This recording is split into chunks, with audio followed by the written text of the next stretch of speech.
Bonjour à toutes et à tous. Merci de vous être rendu disponible pour ce nouveau live. Pour ceux qui sont pas très habitués avec ce format, je vais vous expliquer un petit peu le déroulé de cette session. Et avant de commencer, je voulais remercier Fabien et Bruno qui sont rendus disponibles aujourd'hui pour parler un petit peu de Poietis. Mais aussi pour répondre à vos différentes questions. Et donc, je voulais les remercier. Donc, Fabien qui est président et Bruno qui est directeur général. Bonsoir à tous. Bonsoir. Donc, comme vous le savez, Poietis, c'est un projet phare de la plateforme WeSeed. La société a été accompagnée par vous à 3 reprises. Et aujourd'hui, on fait ce live pour cette 4e collecte qui marque une étape importante pour la société. Et donc aujourd'hui, on va découvrir un petit peu plus de détails de cette nouvelle levée de fonds. Donc pour tous ceux qui sont peut-être pas familiers au live, donc à droite vous avez différentes fonctionnalités. Donc il y a les sondages. Je pense pas qu'aujourd'hui on utilise cette fonctionnalité. Vous avez une bulle de questions et c'est vraiment là où il faudra poster vos différentes questions et nous poser des questions qui seront répondues par les dirigeants à la fin du live. Et après vous avez une bulle de chat. Juste pour confirmer que ça fonctionne bien, est-ce que vous pourrez envoyer un petit message sur la bulle de chat pour nous dire que vous nous entendez bien, que tout fonctionne bien pour vous. Là, je vois des hello, des pouces. Je pense que vous nous entendez très bien. C'est parfait. Ok, merci pour les réponses. Donc effectivement là sur la bulle de chat vous pouvez interagir, mais c'est vraiment sur la bulle de questions où vous pourrez poser vos questions et donc moi je vais les reprendre à la fin du pitch avec Bruno et avec Fabien. Donc peut-être avant de commencer, je vous laisse vous présenter Fabien, Bruno, et après je vous laisse la main pour le pitch.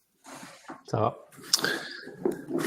Oui, donc merci Juan Pablo. Donc rapidement, donc Fabien Guimau, donc président et directeur scientifique de Poietis. Et donc aujourd'hui, j'interviens principalement sur des fonctions de coordination entre à la fois nos développements technologiques et un certain nombre d'applications, la réalisation des preuves de concept, notamment sur la peau. Et donc Bruno Brisson, donc cofondateur de Poietis. Donc moi je suis directeur général effectivement de la SAS. Moi je suis plutôt en charge des aspects plutôt business, donc qui concernent effectivement la mise en place de collaboration à travers par exemple des projets européens et surtout aujourd'hui un aspect sales et marketing qui concerne principalement la vente de nos systèmes de bioimpression, donc NGBR et NGBC. On va en parler au long du slide deck et de cette présentation. Parfait, merci à tous les deux. Donc je vais vous laisser la main pour le pitch. Et donc encore une fois, merci à tous de vous être rendus disponibles, WeSeeder. N'hésitez pas à poster vos questions, on y répondra à la fin du pitch. Je vous laisse la main. Ouais.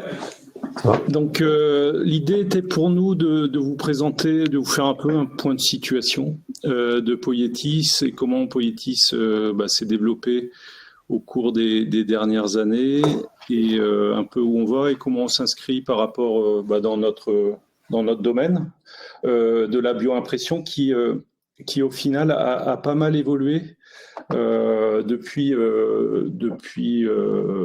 une 10-15 ans. Parce qu'en fait, la bioimpression, on peut remarquer aujourd'hui que de plus en plus de laboratoires de biologie, de bio-ingénierie s'équipent de bio-imprimantes, principalement des systèmes d'entrée de gamme, à l'initiative notamment de certains acteurs comme C-Link, qui est un acteur suédois qui est vraiment leader sur la vente de bio-imprimantes d'entrée de gamme. On a pu ainsi recenser plus de 3000 laboratoires qui se sont équipés de bioimprimantes dans les dernières années, ce qui se traduit aujourd'hui en fait par un nombre extrêmement important de publications scientifiques publiées chaque année autour de la bioimpression. Donc on a dépassé le cap des 1000 articles scientifiques publiés chaque année sur la bioimpression. Quelque chose qui était vraiment une niche ou émergent au tout début de l'histoire, donc à l'horizon 2005-2006, quand on avait lancé le projet à l'INSERM, est devenu quelque chose qui prend vraiment de l'ampleur, avec de plus en plus de développement, de nouvelles applications pour à peu près tous les tissus ou organes du corps humain. Et ce qui est assez intéressant, c'est que depuis quelques années, on voit que le bioprinting, la bioimpression est en train de basculer vers le thérapeutique, avec d'une part, je dirais que Poietis a pris sa part, en installant des bioimprimantes à la fois à la PHM fin 2021 et plus récemment dans le centre de thérapie cellulaire de Barcelone. Et il y a d'autres acteurs aussi qui contribuent à l'entrée du bioprinting dans le domaine thérapeutique. C'est notamment Cyfuse Biomédical au Japon, qui a et 3D Biotherapeutics qui ont donc démarré des essais cliniques. Cyfuse a démarré un essai clinique sur un guide de repousse nerveuse. Et de toute façon, ils ont publié les résultats il y a quelques semaines et qui sont très prometteurs. Et donc, je pense qu'ils vont poursuivre les études cliniques. Et 3D Biotherapeutics, eux, ils ont démarré un essai clinique sur une oreille, la partie cartilagineuse de l'oreille. Et donc, ils ont démarré l'essai clinique en 2022. Et on voit de plus en plus d'acteurs se spécialiser dans le développement de tissus bioimprimés pour des applications thérapeutiques, ce qui fait que les études de marché montrent, leur projection, c'est une croissance assez forte de la bioimpression dans les prochaines années. Croissance vraiment tirée par les applications médicales, elle-même tirée par le besoin en tissus et organes implantables, et avec pour échéance, ou en tout cas la délivrance des premières AMM, autorisation de mise sur le marché, à l'horizon 2028. Donc, si on regarde dans cette trajectoire, en fait, Poietis et notamment grâce à vous, a pu développer des actifs extrêmement forts, puisqu'on a passé notamment toutes les premières années de la société à développer une plateforme de fabrication de tissus compatibles avec la réglementation, ce qu'on appelle les GMP, les bonnes pratiques de fabrication de médicaments. Et donc cette plateforme, comme vous le savez, c'est une plateforme robotisée basée sur la technologie laser, mais on combine aussi la technologie laser avec une autre technologie d'impression, l'impression par extrusion.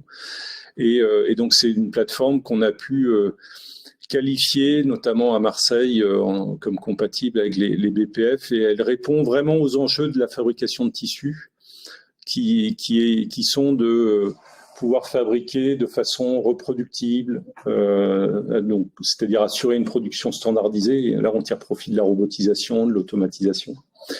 La très haute résolution de la bioimpression par laser permet aussi de fabriquer des tissus plus complexes que ce qui peut être fait aujourd'hui par des techniques plus conventionnelles. Et grâce à l'automatisation et la robotisation, on va pouvoir, et aussi en pouvant installer directement les imprimantes au point of care, c'est-à-dire au plus près du patient, on va pouvoir rendre les traitements beaucoup plus accessibles. En fait, ce qui est aussi un vrai enjeu. Il y a un des produits d'ingénierie tissulaire qui est aujourd'hui sur le marché, Holoclar, c'est une cornée, et aujourd'hui commercialisé 100 000 €. Et en fait, c'est des traitements qui finissent par être pas supportables par les systèmes de santé. Donc, on a cette plateforme qui est un de nos, qui aujourd'hui sans doute la plus avancée pour la fabrication de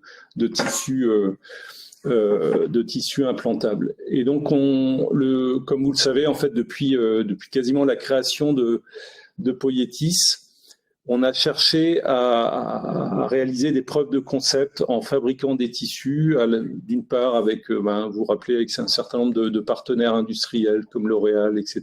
Puis on a aussi souhaité avoir notre propre tissu qui nous sert comme preuve de concept essentiellement. Et ce tissu, donc, c'est un substitut de peau dermo-épidermique, et donc réalisé avec les propres cellules du patient, ce qu'on appelle un substitut autologue. Et en fait, on a pu, notamment dans le contexte de la collaboration avec l'APHM, valider et démontrer les bénéfices de notre plateforme pour la fabrication de tissus. D'une part, d'un point de vue de la reproductibilité de la fabrication. Notamment, on a mis au point avec les anatomopathologistes de l'APHM une méthode de scoring pour mesurer la reproductibilité des peaux bioimprimées en termes de nombre de couches, présence des fibroblastes, structure de l'épiderme, etc. On a pu aussi mettre en évidence le bénéfice de la bioimpression et de notre plateforme pour réduire les temps de fabrication de la peau. Typiquement, un des projets qui est assez avancé en études cliniques, qui est mené au Canada, au Québec, aboutit à la fabrication de substituts assez similaires en 60 jours. Et grâce à notre plateforme qui permet de positionner notamment les cellules bien précisément en 3D, on a pu réduire le temps de fabrication un peu plus d'un facteur 2, parce qu'on est très proche des 3 semaines, qui était ce que nous demandent nos partenaires cliniciens. Et on a pu aussi valider, notamment dans in vivo, donc en implantant les greffons, les tissus dans des souris, on a pu évaluer la fonctionnalité des tissus. En termes les résultats ont été publiés l'été dernier, et on a comparé la prise de greffe de Poieskin par rapport à la prise de greffe d'une peau humaine. Et en fait, de façon intéressante, on observe des résultats similaires entre les deux prises de greffe, ce qui est très très encourageant pour la suite, notamment les applications chez l'homme.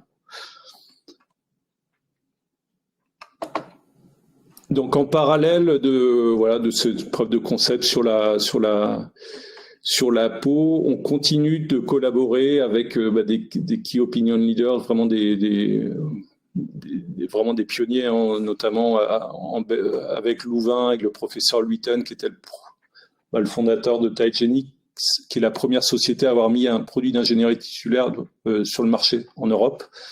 Et aussi à Paris avec le professeur Ménaché, qui est un spécialiste à l'hôpital Georges Pompidou des problématiques cardiaques. Et donc, on développe avec eux des nouvelles applications. Ça, en fait, ce qui nous permet surtout d'étendre les capacités de notre plateforme, parce qu'en fait, les tissus qui les intéressent sont constitués de différents types de cellules, mais aussi c'est d'autres approches d'ingénierie tissulaire avec Louvain. Dans le projet de John Promise, on imprime des agrégats cellulaires, grosses sphères de cellules qui font quelques centaines de microns et qui sont l'objet de pas mal d'approches d'ingénierie tissulaire, ce qui fait que aujourd'hui, notre plateforme NGB permet d'imprimer des cellules, des biomatériaux et, par exemple, des agrégats. Et on est en train de travailler en ce moment avec le professeur Ménaché sur l'impression d'exosomes, qui est un autre constituant des tissus. Et grâce à tous ces projets, en fait, on continue de renforcer notre expertise de la translation de tissus bioimprimés vers les applications médicales. Et donc dans la concurrence, en fait, Poietis a toujours une position très, privilégiée, au sens où on est le seul acteur européen à vraiment s'inscrire dans les applications thérapeutiques de la bioimpression.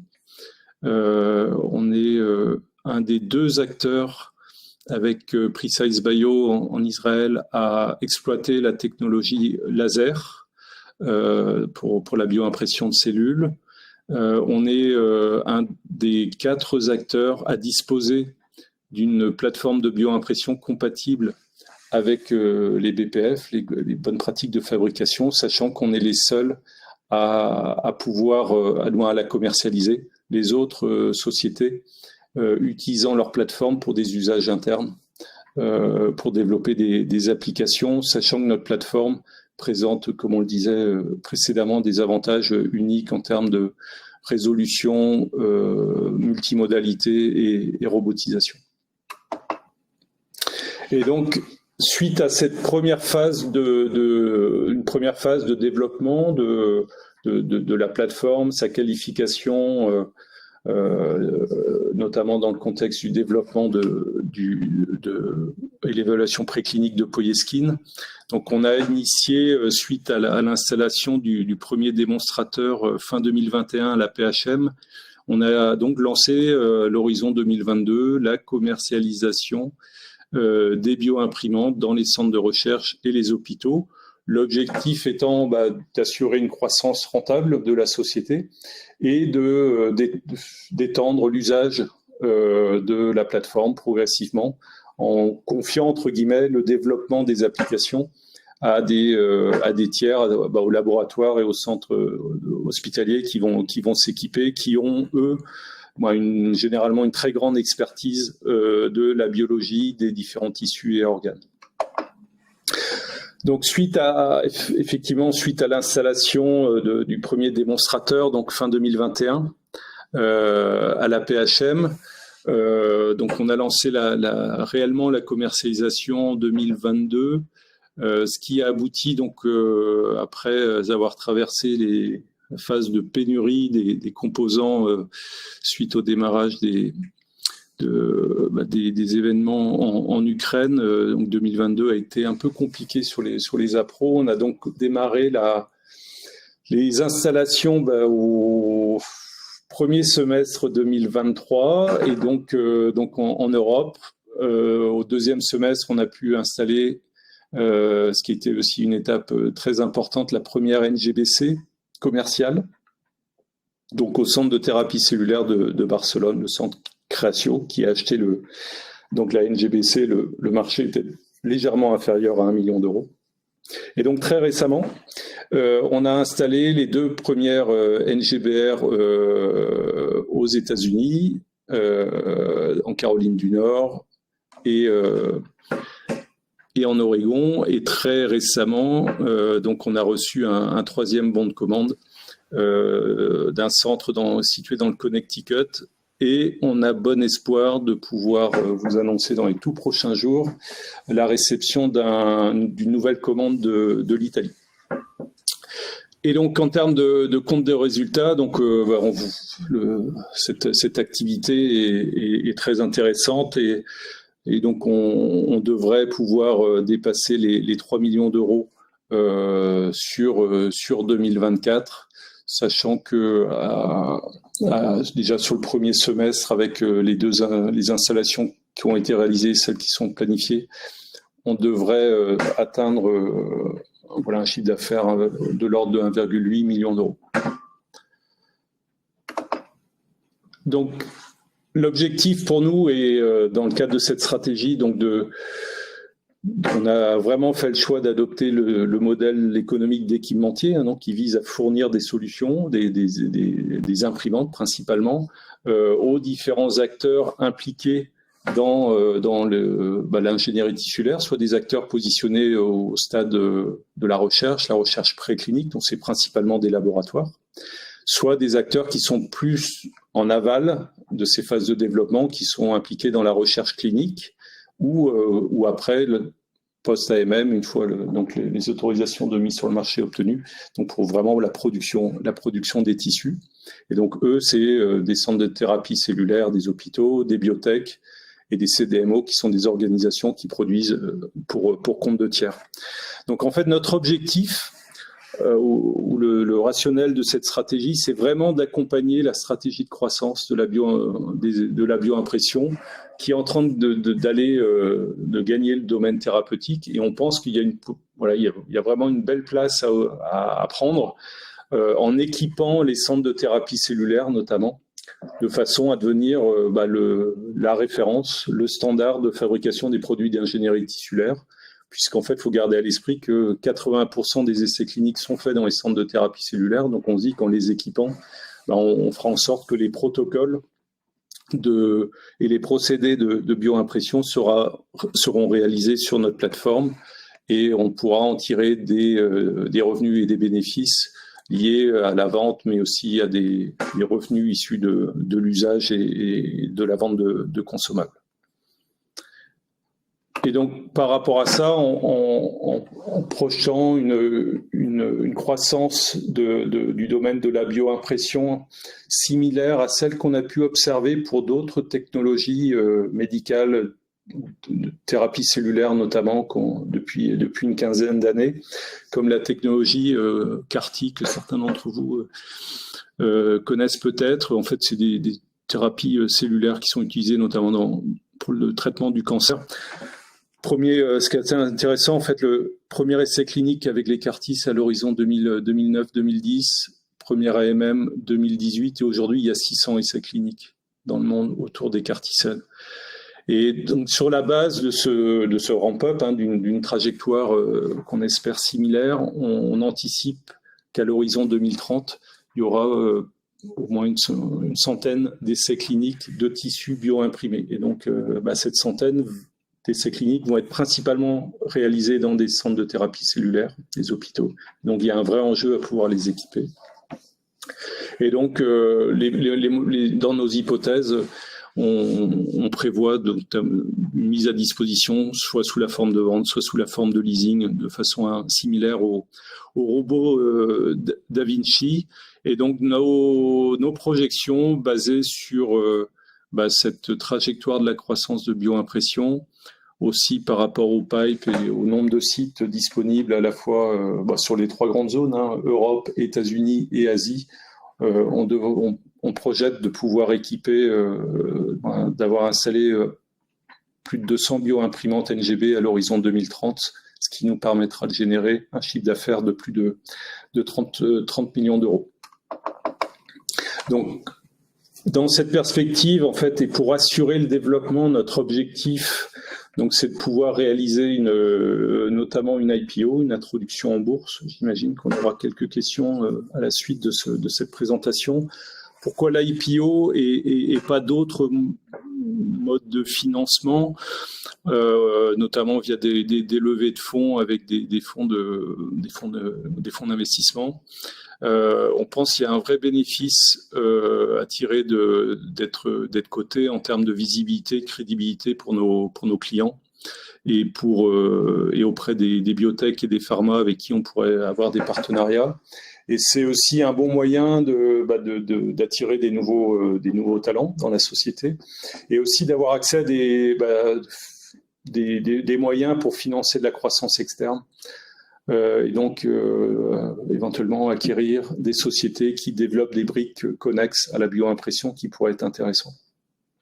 Sachant que dans cette perspective-là, on a des atouts au sens où on a un profil de société qui est au final assez différent des acteurs biotech, medtech qui sont aujourd'hui cotés, notamment sur Euronext à Paris, qui sont généralement peu rentables, qui perdent beaucoup d'argent. Nous, en arrivant avec un profil de boîte rentable, on pense que ça peut être très différenciant, sachant en plus par ailleurs qu'on a un certain nombre de concurrents qui se sont cotés, qui ont réalisé des belles IPO sur les autres places, Organovo sur le Nasdaq, Cellink sur le Nasdaq Nordique, donc en Suède, TNR Biofab en Corée et Cyfuse au Japon. Et donc, on aurait l'opportunité d'être la première société de bioimpression à se coter sur Euronext. Donc, pour toutes ces raisons, on pense qu'il y a une vraie opportunité. On a déjà engagé un certain nombre de discussions avec les prestataires impliqués dans ces process d'IPO, qui nous ont confirmé l'intérêt de Poietis et de son profil par rapport notamment aux concurrents. On semble répondre aux attentes du marché. Aujourd'hui, les attentes sont beaucoup moins d'avoir des boîtes qui ont besoin de lever des fonds extrêmement importants pour financer des études cliniques Là, la mode, entre guillemets, est plus au financement de sociétés qui ont des perspectives de croissance et de rentabilité comme Poietis. Et donc, dans cette perspective-là, l'IPO, donc au regard des discussions qu'on a aujourd'hui, on pense pouvoir la réaliser à l'horizon du premier semestre 2025. Et d'ici là, on souhaite aussi renforcer nos moyens, notamment pour développer le business, qui est clé, moyens d'un point de vue commercial et marketing. Donc, on réalise cette levée de fonds, donc ce qu'on appelle de pré-IPO, sous la forme d'obligations convertibles. Donc, on a déjà réalisé une première tranche, donc qui a été closée en fin décembre, début janvier 2024, un peu moins de 500 000 euros auprès des investisseurs historiques, et Bruno et moi avons aussi réinvesti. Et un nouvel investisseur a pris d'ailleurs un beau morceau de ces presque 500 000 euros. Et donc l'opération dont on discute avec vous, c'est de pouvoir réaliser cette deuxième tranche. On cible aussi 500 000 euros. Et l'objectif est donc de pouvoir finaliser l'opération en avril. Et vraisemblablement, la date a été fixée autour du 14. Juan Pablo, tu pourras compléter. Oui, je ferai ça après le pitch. Donc voilà, l'objet, c'était l'intérêt pour nous, l'objectif c'était de vous présenter les évolutions de Poietis depuis peut-être la dernière opération, comment on évolue et comment au final on occupe toujours une position assez intéressante dans la compétition et là où on va, et notamment avec ce projet de l'IPO, et dans lequel on serait ravis de vous voir participer, notamment dans le contexte de cette opération, cette levée de fonds de pré-IPO. Donc si on peut prendre maintenant un peu de temps pour les questions, je pense. Oui, très, très bien. Je vais me permettre de jouer le rôle de WeSeeder et donc de vous poser peut-être 2 ou 3 questions qui sont assez courantes qu'on reçoit souvent. La première, ça serait quelles sont les perspectives de sortie pour les investisseurs WeSeed? La principale, donc la sortie qu'on envisage, c'est celle par la cotation suite à l'IPO. Donc généralement, ce qu'il faut quand même en toute transparence garder en tête, c'est que tous les actionnaires historiques ne pourront pas vendre immédiatement le jour de l'IPO leurs actions, puisque il y a généralement une phase en jargon, je crois qu'on appelle ça lock-in. Donc c'est une phase où tout le monde s'engage à garder ses actions un certain temps, c'est 6 mois, 9 mois, etc. En fait, pourquoi c'est imposé, entre guillemets, à tout le monde, tous les actionnaires historiques? C'est pour rassurer les nouveaux investisseurs que tout le monde ne va pas vendre ses titres dès le lendemain, parce que ça exercerait en fait une pression plutôt vendeuse sur le titre et sur l'action Poietis, et donc conduirait à une baisse assez rapide de la valeur de l'action, ce qui est vraiment pas bon. Donc c'est pour ça que ce qui est fait traditionnellement, c'est d'avoir cette clause de lock-in pendant quelques mois pour assurer la bonne évolution du cours de bourse suite à l'introduction. Ok, merci beaucoup pour ces éléments. Je vais peut-être poser une deuxième question qui est souvent posée par les WeSeeders, et après je vais reprendre les questions des WeSeeders là sur la bulle. Ça serait pourquoi aujourd'hui une IPO serait possible ou une levée de fonds alors que ça a déjà été repoussé auparavant? En fait, par rapport à nous, ce qu'on retient de tous les échanges qu'on a pu avoir là au cours des dernières semaines, derniers mois avec les acteurs impliqués autour de des IPO, c'est qu'on avait déjà rencontré il y a quelques années, c'est qu'ils soulignent tous la super évolution de Poietis, et notamment sur ses aspects business. On n'est plus j'allais dire, énième société, même si on a vraiment l'impression d'être différent des autres, mais une énième société de biotech à développer une technologie, et donc avec une perspective d'accès au marché encore incertaine et une rentabilité encore plus incertaine. Aujourd'hui, on arrive vraiment avec un chiffre d'affaires qui est déjà significatif, et c'est très différenciant par rapport aux autres acteurs, avec une stratégie aussi qui est sans doute plus claire, qu'on a réussi avec le temps aussi à affiner, en comprenant mieux toutes les trajectoires des différents acteurs, et même la trajectoire tout court du domaine de la bioimpression. Et en fait, ce qu'on a aussi compris, c'est que pour un certain nombre de fonds d'investissement, d'investisseurs dans le passé, qui ont une vision assez court-termiste, on va dire, c'est souvent des horizons de 4-5 ans, il y a quelques années, investir pour eux dans la bioimpression, c'était beaucoup trop précoce, beaucoup trop tôt, parce qu'en fait, ils considéraient, au final peut-être à juste titre, qu'on était encore trop loin d'accéder au vrai marché, qui est le marché clinique. Donc aujourd'hui, tout ça, on y est déjà, quoi. On fait du chiffre d'affaires, c'est significatif. Grâce à l'installation des machines à Marseille, à Barcelone, on est au stade clinique. On prévoit, dans le contexte de l'IPO, de se doter de moyens pour financer l'essai clinique, la première phase, ce qu'on appelle la phase 1, 2A de l'essai clinique sur Poieskin, et ce qui confortera encore notre position. Ok, très clair. Je vais donc passer aux questions des WeSeeders sur le live. Je vais commencer par celle de Julien, qui se demande si la collecte est prévue d'être prolongée sur les prochains jours. Donc Julien, je confirme bien que la collecte va être prolongée au plus tard jusqu'au 14 avril. Donc ça sera le dernier délai pour investir. On va poster ce soir une news sur cette date, et on va mettre en place aussi le compteur. Je vais reprendre maintenant la question de Bernard, qui se demande si on peut revenir un petit peu plus en détail sur les essais cliniques de phase 1 et 2A avec les 12 patients. Oui, tout à fait.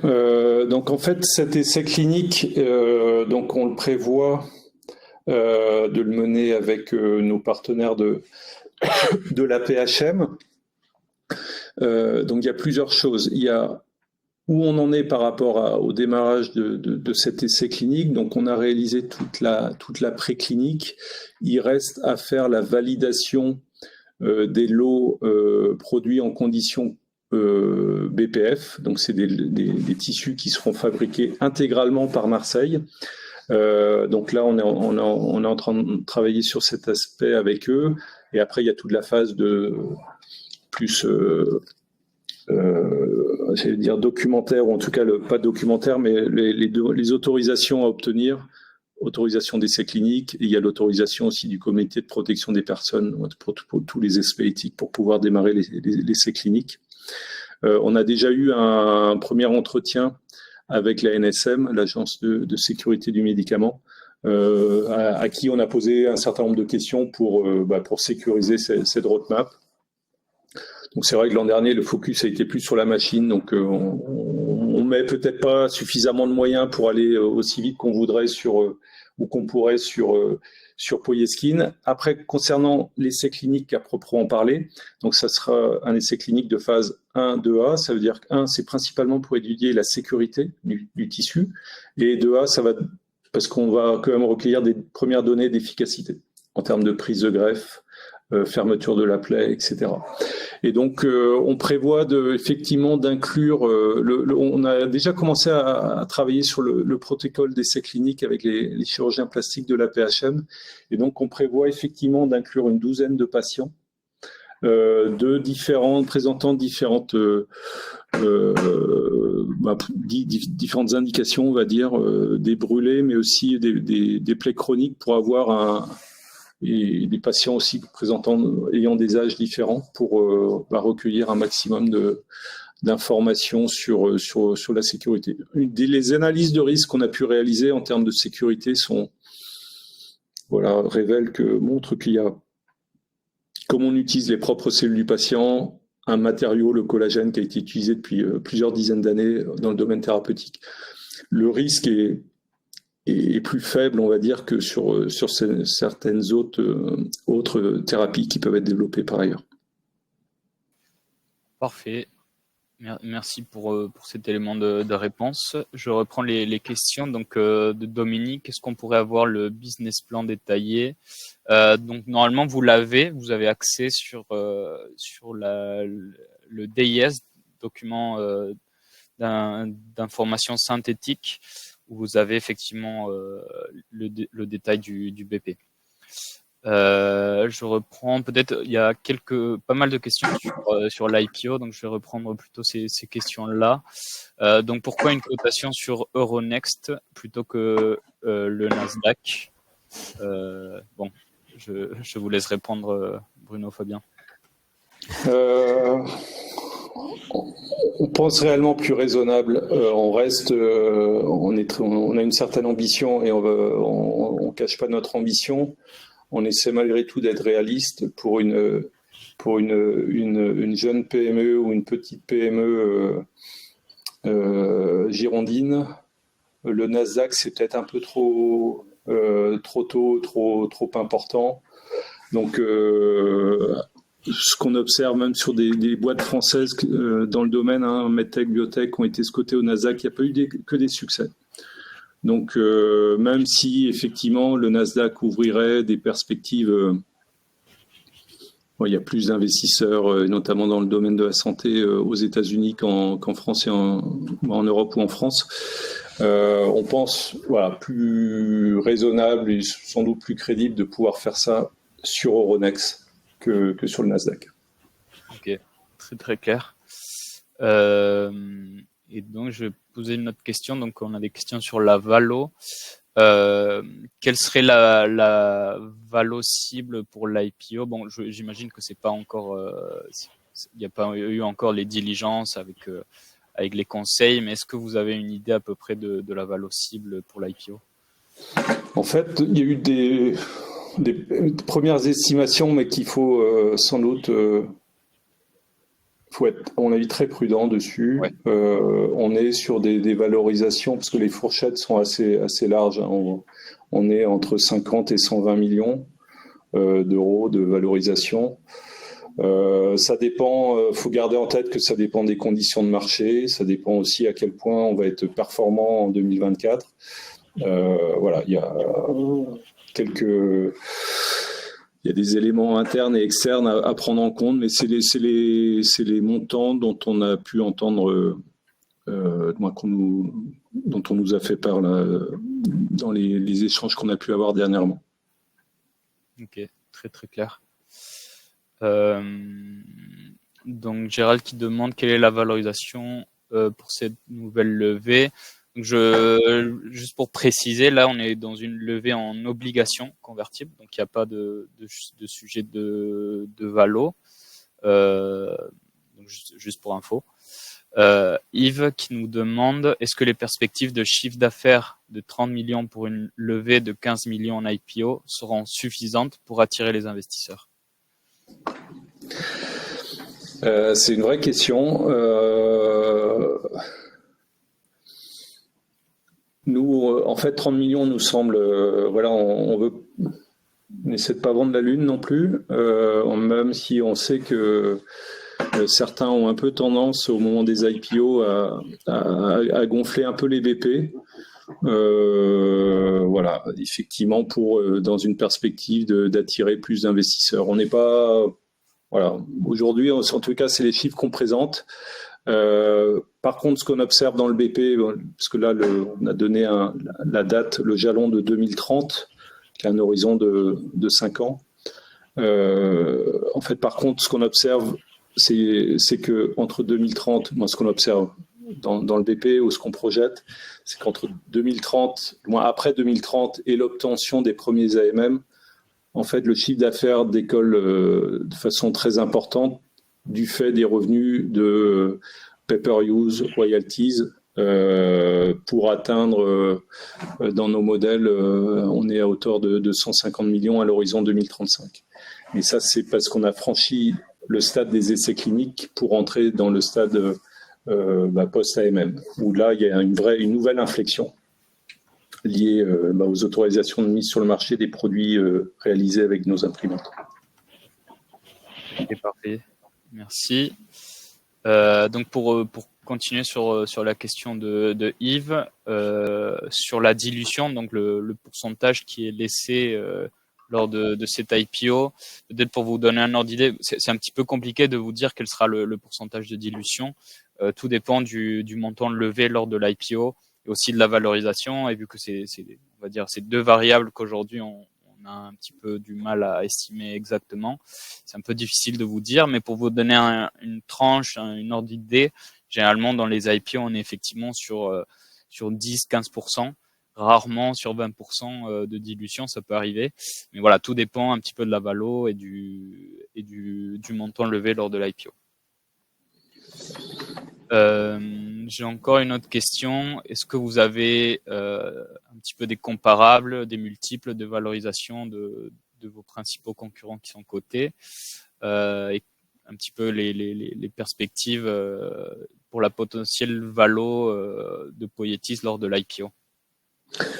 Oui, en fait, les chiffres qu'on a partagés là sur le range de valo, en fait, résultent justement d'une double approche très primaire, une nouvelle fois, d'analyse du business plan, ce qu'on appelle la méthode des DCF, basée sur les futurs flux financiers, les futurs flux de cash, et d'une part, et d'autre part, l'analyse des comparables. Principalement, ce qui a été fait, c'est pour ça que c'est très préliminaire, c'est notamment les autres acteurs du bioprinting, mais qui sont sur d'autres marchés. On a peu de comparables sur Euronext, donc voilà. Et, déjà, les comparables ont été intégrés dans cette fourchette, et d'ailleurs, c'est ce qui fournit d'ailleurs le plus de... Le plus gros écart est lié entre les différentes approches, et notamment l'approche des comparables qui, suivant les marchés, suivant les situations des boîtes, on a ça augmente énormément l'écart entre la valeur haute et la valeur basse. Parfait, merci. J'ai aussi quelques questions par rapport à la situation de cash de la société. Donc un petit peu pour vous expliquer l'idée de cette opération, effectivement, c'est l'opération chez WISIT a pour objet d'accompagner la société Poietis dans son développement quotidien, pour la poursuite de l'activité sur les prochains mois, pour que la société puisse effectivement avancer sereinement sur cette IPO. Donc c'est une levée, on dit ça, une levée pré-IPO, où il y a déjà eu une première tranche qui a été versée par les investisseurs en début d'année, et puis cette deuxième tranche qui permettrait donc à la société d'avancer un petit peu plus sereinement sur cette IPO. Et donc ces perspectives de levée de fonds pourraient être complétées par des investisseurs historiques, qui sont présents au capital de la société. Donc là, aujourd'hui, c'est pas confirmé. On pourra vous faire part de ça dans les prochains jours. En tout cas, c'est l'hypothèse structurante de cette opération, c'est d'accompagner Poietis sur cette IPO. J'ai d'autres questions concernant le partenaire financier pour l'IPO. Est-ce que vous pourrez nous donner des détails sur où ça en est? Alors, partenaire financier, en fait, quand on lance une opération, il y a différents partenaires qu'il faut mobiliser. Donc Donc il y a la société qui accompagne, hein, qui est une banque d'affaires. Donc, je ne sais pas si la question porte, c'est Dominique, je crois, qui la pose, sur la banque d'affaires. Donc on mène aujourd'hui des discussions, on cherche des différents partenaires pour nous accompagner. On a déjà eu la confirmation de 3 d'entre eux qui souhaitaient nous accompagner, dont 2 d'entre eux qui ont un track record assez intéressant sur les boîtes santé d'avoir fait des IPO sur des boîtes santé sur Euronext. Après, il y a d'autres partenaires juridiques, etc. Et un des enjeux dans notre roadmap, c'est aussi avec l'appui de cette banque d'affaires, c'est de trouver généralement un peu en amont de l'IPO, ce qu'on appelle un investisseur cornerstone. Alors, il y a des jargons, je suis vraiment désolé. C'est donc un acteur un financier qui va investir et qui va prendre une partie de l'opération. Donc voilà, ce qu'on discute là avec les différents prestataires, c'est de pouvoir les contacter, les approcher à l'horizon de la rentrée de septembre. C'est à peu près le timing qui est aujourd'hui sur la table. Ok, parfait, merci.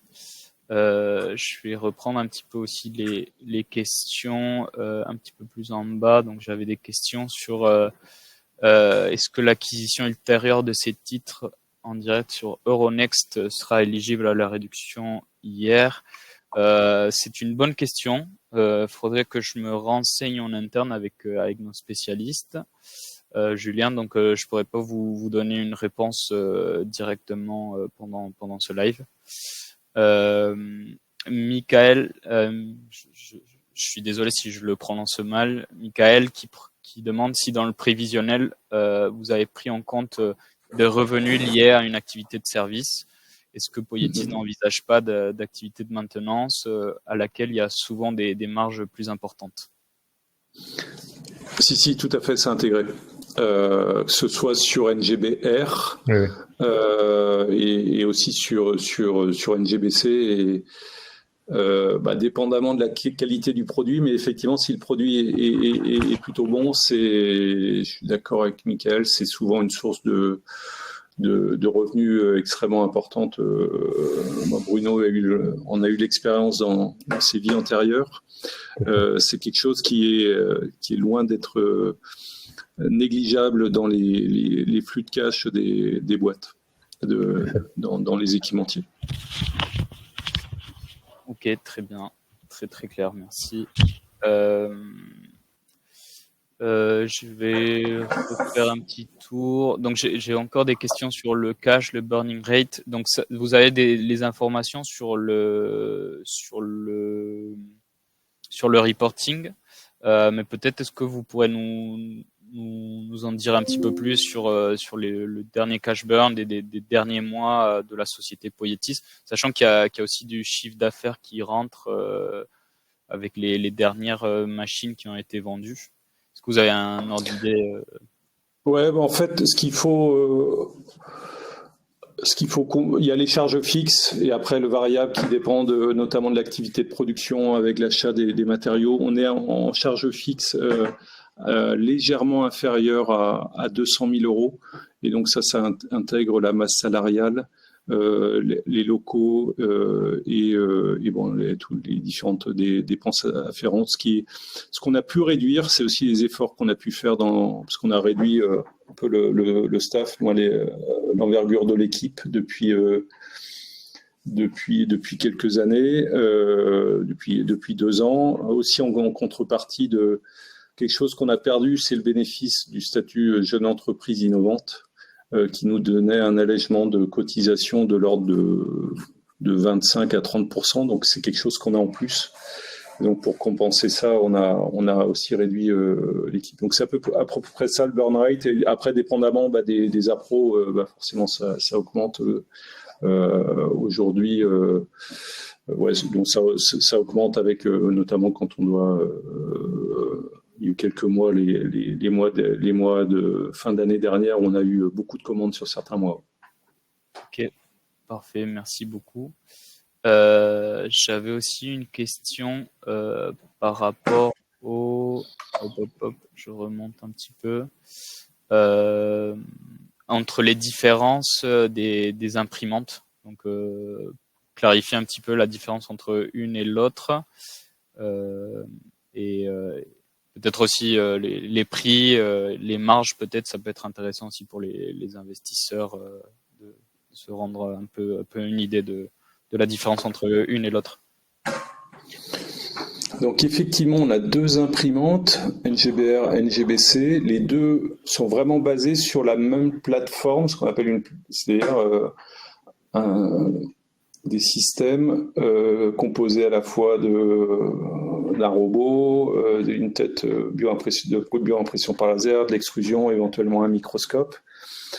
Et en fait, ce qui réellement diffère entre les deux, hormis la partie documentaire qu'on fournit pour la NGBC, c'est que un certain nombre d'éléments de la bioimprimante NGBC sont dits de grade clinique et donc supportent à la fois des étapes de nettoyage et de stérilisation. Stérilisation qui est faite notamment par des procédés d'eau, en utilisant de l'eau oxygénée et tout ça. Donc les matériaux sont différents. On a aussi le robot qui est utilisé dans la machine NGBC est légèrement différent de celui pour NGBR, puisqu'il va générer pas de particules. C'est d'ailleurs pour ça qu'on a sélectionné ce fournisseur, qui est Stobli, qui fabrique en Savoie. Et en fait, c'est très important parce qu'en fait, ce qu'on doit assurer dans l'enceinte de fabrication, c'est qu'il n'y ait aucune particule pour éviter la contamination du tissu au cours de sa fabrication, parce que le tissu est vivant, il ne sera pas stérilisé par la suite. Et donc la différence entre la NGBC et la NGBR porte aussi là-dessus, c'est qu'on garantit sur la NGBC une plus grande stérilité encore, qui se traduit par un faible taux de particules et aussi toute la composante aérolique, parce que l'ensemble est placé sous flux laminaire stérile et a été aussi optimisé. Et aussi la différence, c'est le prix, qui traduit aussi le caractère unique des NGBC et NGBR, où on pourrait peut-être marger un peu plus, mais l'objectif, c'est aussi de disséminer la plateforme auprès d'un maximum de laboratoires pour qu'ils développent des nouveaux protocoles qui rentreront après en clinique. Donc c'est aussi un compromis qu'on a cherché à trouver. Et aujourd'hui, d'ailleurs, d'un point de vue du positionnement de prix, les retours sont plutôt bons. On reçoit des commandes, ça pose pas trop de problèmes. Donc c'est les principales différences sont de cet ordre-là. Ok, parfait, très très clair. Merci beaucoup. Donc j'ai des questions sur la sortie. Donc juste pour vous rappeler, donc l'idée ça serait d'accompagner la société Poietis vers une IPO.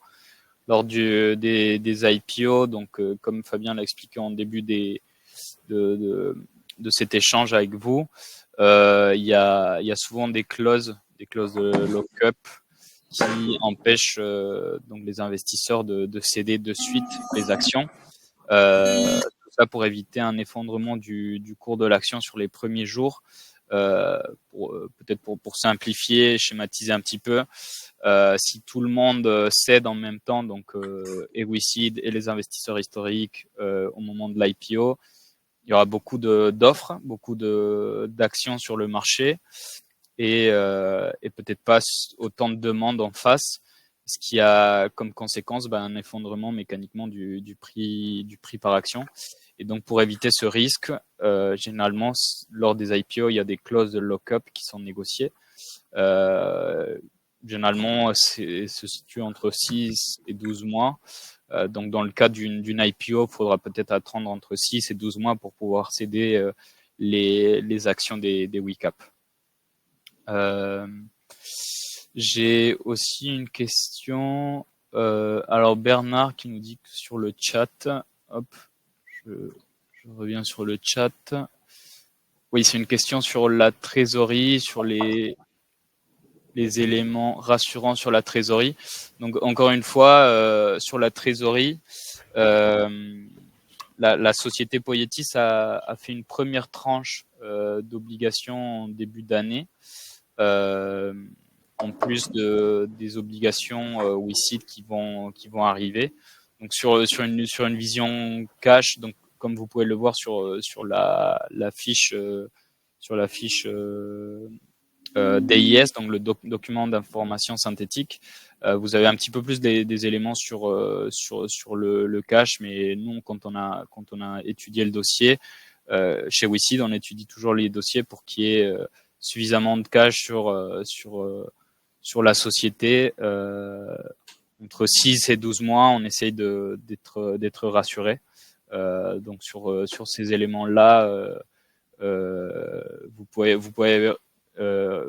aller sur le DIS pour plus d'informations, mais en tout cas, les perspectives de la société ont été vérifiées par les équipes WICID. J'ai aussi une question, peut-être une dernière question, il ne nous reste pas beaucoup de minutes, sur pourquoi avoir écarté l'adossement à un plus gros acteur industriel, pourquoi écarter cette option et se baser un petit peu plus, se focaliser un petit peu plus sur l'IPO. C'est pas clairement écarté, hein. Mais bon, c'est des process qui sont on va dire plus incertains. C'est aussi des affaires d'opportunité. C'est pas écarté. Ok, parfait. Merci beaucoup. Je vais peut-être conclure ici pour ce live qui se finalise à 19h30 pile. Donc, si vous avez toujours des questions, n'hésitez pas à aller sur le site, sur l'espace commentaires et poser vos questions et aux équipes WICID et à l'équipe de Poietis. On sera là pour répondre à vos différentes questions. Merci encore une fois à Bruno et Fabien de vous être rendus disponibles. À vous tous, WICIDers, pour votre participation lors de ce live. C'était un véritable plaisir d'échanger avec vous, avec les WICIDers. Et donc on reste bien sûr attentif à tous vos retours, vos questions et on sera ravis de pouvoir vous répondre. Merci à tous. Le live sera aussi disponible en replay. On vous fera une petite communication si vous souhaitez le regarder.